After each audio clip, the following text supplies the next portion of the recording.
2년째 되는 해 둘째 달 20일에 구름이 증거의 성막 위에서 나아가기 시작했습니다. 그러자 이스라엘 자손들이 시내 광야를 떠나 행선지를 향해 나아갔습니다. 그러다 구름이 바란 광야에 머물렀습니다. 이렇게 그들은 여호와께서 모세를 통해 주신 명령대로 처음 길을 나섰습니다. 가장 먼저 유다 진영의 깃발이 그 소속된 부대들을 이끌고 나아갔습니다. 그들은 암미나답의 아들 나손이 지휘했습니다. 이사갈 지파의 부대는 수알의 아들 느다넬이 통솔했습니다. 스볼론 지파의 부대는 헬론의 아들 엘리압이 통솔했습니다. 성막이 거두어지자 게르손 자손과 무라리 자손이 그것을 메고 길을 나섰습니다. 그 다음으로 르우벤 진영의 깃발이 그 소속된 부대들을 이끌고 나아갔습니다. 그들은 스데울의 아들 엘리술이 지휘했습니다.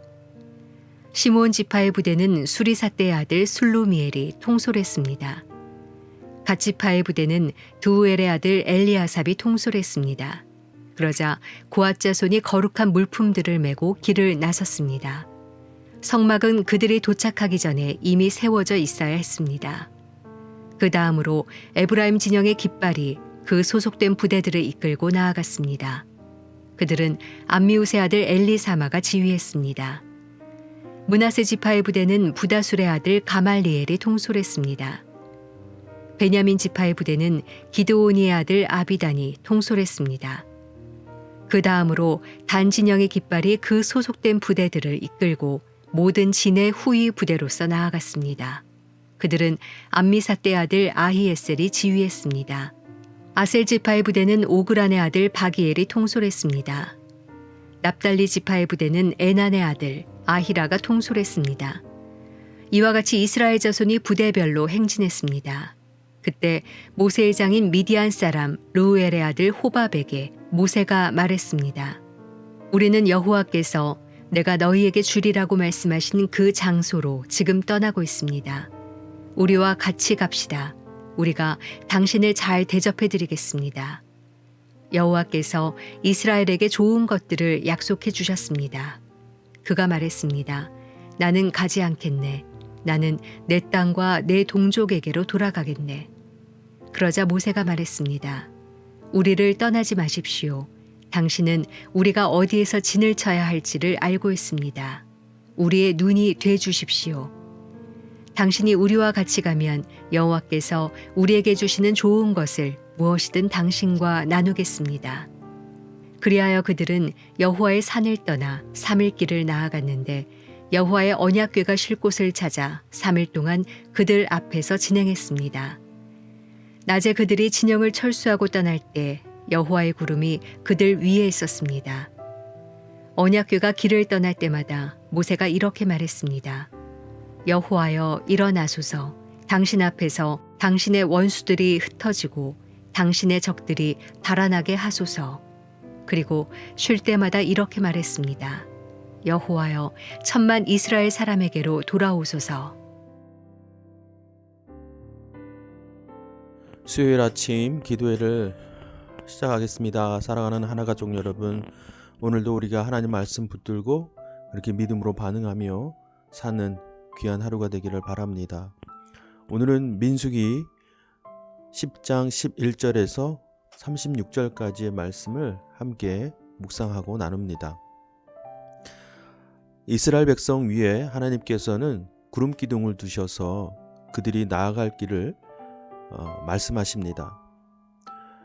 그리고 이스라엘 백성들은 그 회막에 임한 그 구름 기둥을 통해서 하나님의 말씀으로 인식하고 그들의 발걸음으로 나아가며 또 때로는 멈춰서기도 하였습니다. 자, 이런 훈련 속에서 이스라엘 백성들은 이제 진을 형성하고 하나님께서 약속하신 가나안 땅을 향하여 행진하기 이릅니다.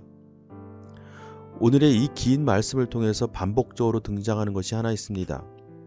그것은 각 진영마다 지파별로 그 인원들을 모으고 또 리더를 세워서 그들을 통솔했다라는 부분입니다.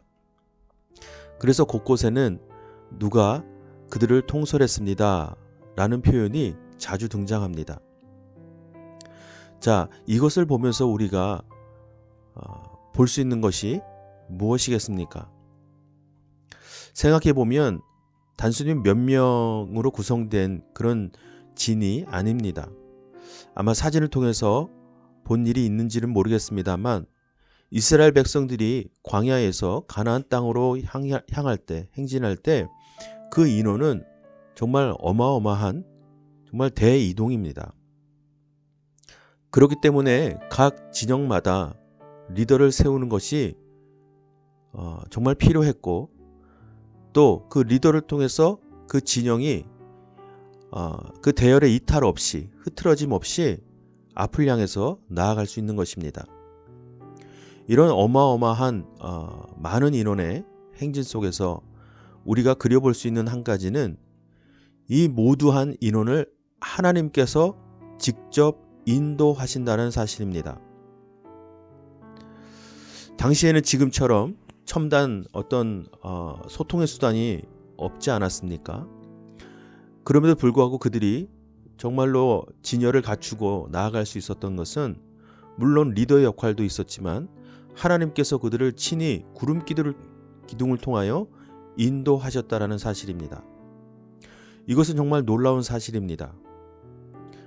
그렇기 때문에 하나님께서는 그들 앞에 여호와의 언약궤, 즉 그 법궤를 앞에 두고 행진하도록 하십니다. 그래서 오늘 말씀 가운데서는 저는 개인적으로 이 말씀이 정말 중요하다고 생각합니다. 33절과 34절입니다.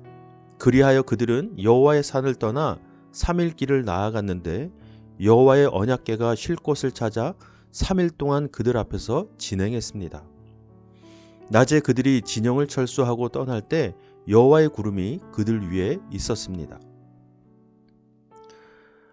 하나님의 임재를 상징하는 그 법궤는 그들의 진영보다 3일 거리 앞을 먼저 나아가고 있다는 사실입니다. 그렇기 때문에 하나님께서 그들을 친히 인도하신다는 사실을 여기서 우리는 알 수 있습니다. 그리고 그들은 하나님께서 보내신 그 구름 기둥의 이동을 따라서 순종하며 따라가는 것입니다. 이것이 바로 이스라엘 백성들이 하나님께서 약속하신 가나안 땅을 향하여 나아가는 행진의 전체적인 모습과 하나님의 친히 인도하시는 그 모습을 우리에게 보여주고 있습니다. 자, 사랑하는 여러분, 오늘 하루를 우리가 믿음으로 소망하며 이 말씀을 어떻게 적용해야 할지 한번 살펴보면 좋겠습니다. 먼저 우리 스스로가 질문하면 좋겠습니다. 우리 삶을 하나님께서 친히 인도하고 계시는지 말입니다.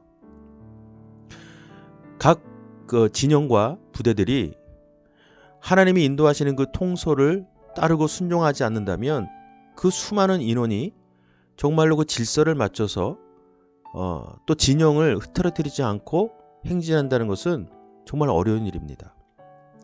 자신의 뜻과 자신의 판단이 있었다면 결코 이것은 이루어질 수 없는 것입니다.